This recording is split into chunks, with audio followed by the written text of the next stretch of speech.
Hello, I'm Dr. R.D. Khare, Pediatrician from Mumbai. Today we'll revise our knowledge about EEG, that is electroencephalogram, EMG and nerve conduction, relatively neurological topics. Now we may be able to devote less time for EMG and nerve conduction, and we'll concentrate more on EEG than other things.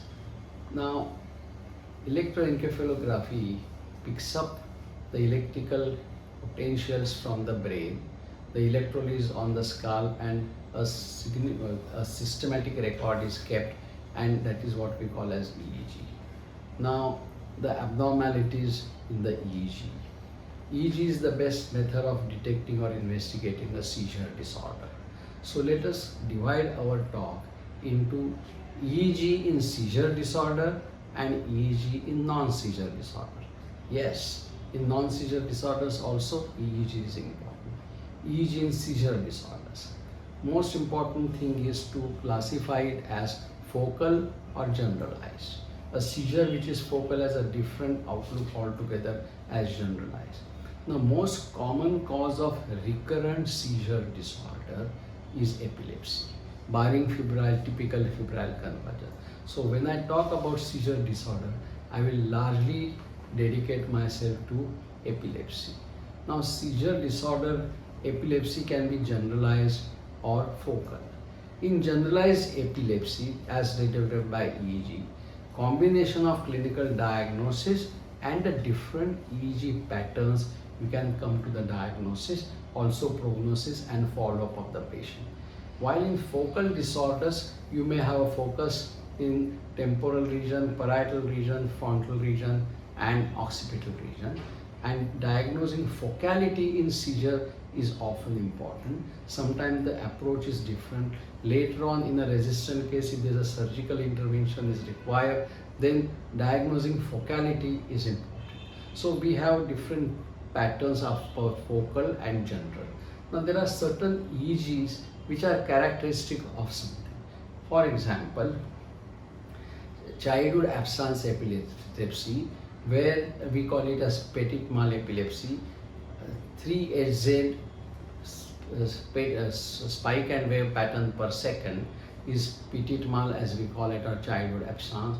Or we can have Rolandic epilepsy of childhood, which is centrotemporal spikes and relatively very good prognosis, they don't require much treatment.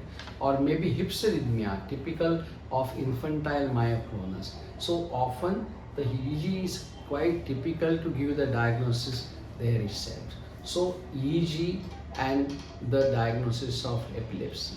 Then an important thing is whether the next thing that we can do is it gives us some idea for serial EEGs, gives some idea whether the patient is improving or not.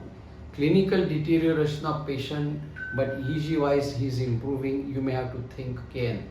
Both are deteriorating, both are improving, will further guide the therapy, and of course prognosis will also depend upon that. So this is as far as the EEG and the seizure disorder is concerned. Now one important thing kept in mind, if the EEG is normal, it does not rule out epileptic disorder.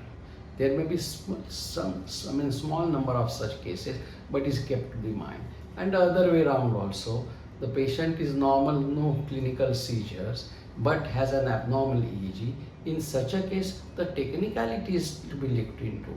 The connection, the machine, the technician who will visit, all other paraphernalia, minor details are to be looked into. So if the artifacts are removed, then often the EEG may turn out to be normal. Now we come to EEG in non-seizure disorders. Yes, even in non-seizure disorders, EEG is important. Altered sensorium and unconsciousness. Now a deeply unconsciousness has a different EEG pattern and may predict that this particular outcome is not good. Superficial level of altered sensorium, the EEG pattern is different. So EEG also tells you a degree of consciousness and how it is important. Then comes encephalopathy. In encephalopathy, And you are aware that different types of encephalopathies are there. The metabolic encephalopathy, structural encephalopathy, and other types. But EEG, what role does the EEG play? Now, hepatic and renal and other encephalopathies, including meningitis, EEG is just one tool, an additional tool in the diagnosis. The diagnosis will depend upon many other factors, including neuroimaging. However, EEG may be additional help, and prognostically or serial following of EEG may also give us a little idea about how the patient is progressing.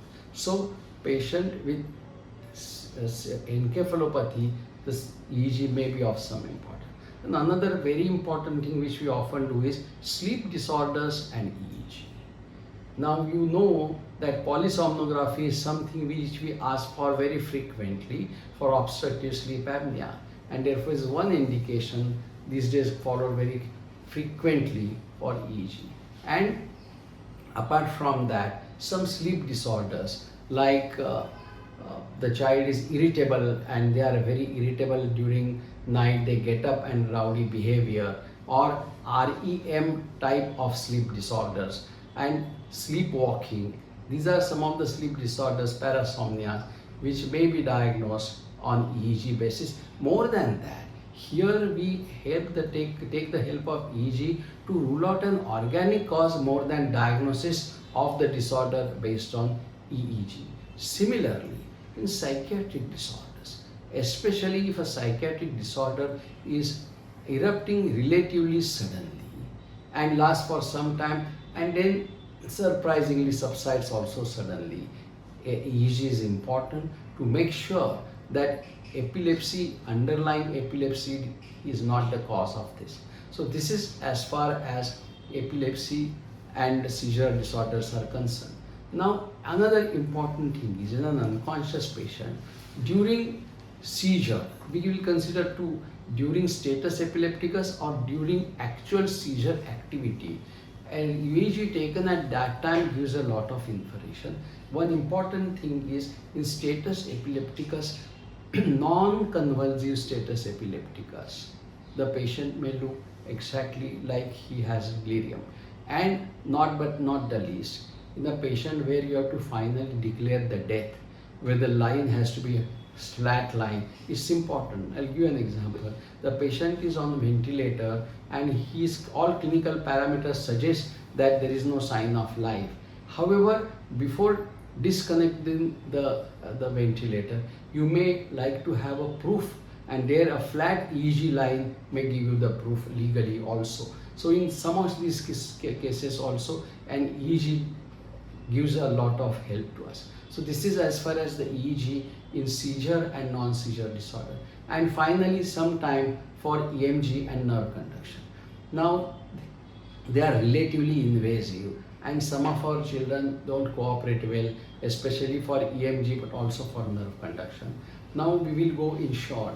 Nerve conduction gives us an idea about the neuronal status, which starts from anterior horn cells, then nerve roots or the radicals, the peripheral nerve, the neuromuscular junction, and the EMG gives us an idea about the health of the muscle. So we need to do both studies to get an idea about where the problem, because this is with a purpose to localize in a patient who has weakness or a patient who has some abnormal movements of the muscle, fasciculations or myopathies. You want to find out from the investigation where does the problem lie, and therefore you will do EMG nerve conduction. Of course, there may be some biochemical studies, metabolic studies that will have to be done. So let us consider four situations. Number one, EMG and nerve conduction both are normal, so there is no need to consider neurological or muscle disorder. Now EMG is abnormal, but neurological nerve conduction is normal. Then you think of primary muscle disease such as a myopathy or myositis. The other way around, the EMG is normal but the nerve conduction is abnormal. Then as we said, there is problem with the neurological system, and it starts from anterior horn cells, roots, posterior radicals, peripheral nerves, nerve muscle junctions. and both are abnormal, then you know the problem may be lying anyway. For example, Duchenne muscular dystrophy, the problem can be with both EMG and nerve conduction. This is in short our revision regarding the EEG, its limitations, its advantages, not only in seizure disorders but in non-seizure disorders, especially in sleep and in psychiatry, and some few remarks on EMG and nerve conduction. Thank you very much.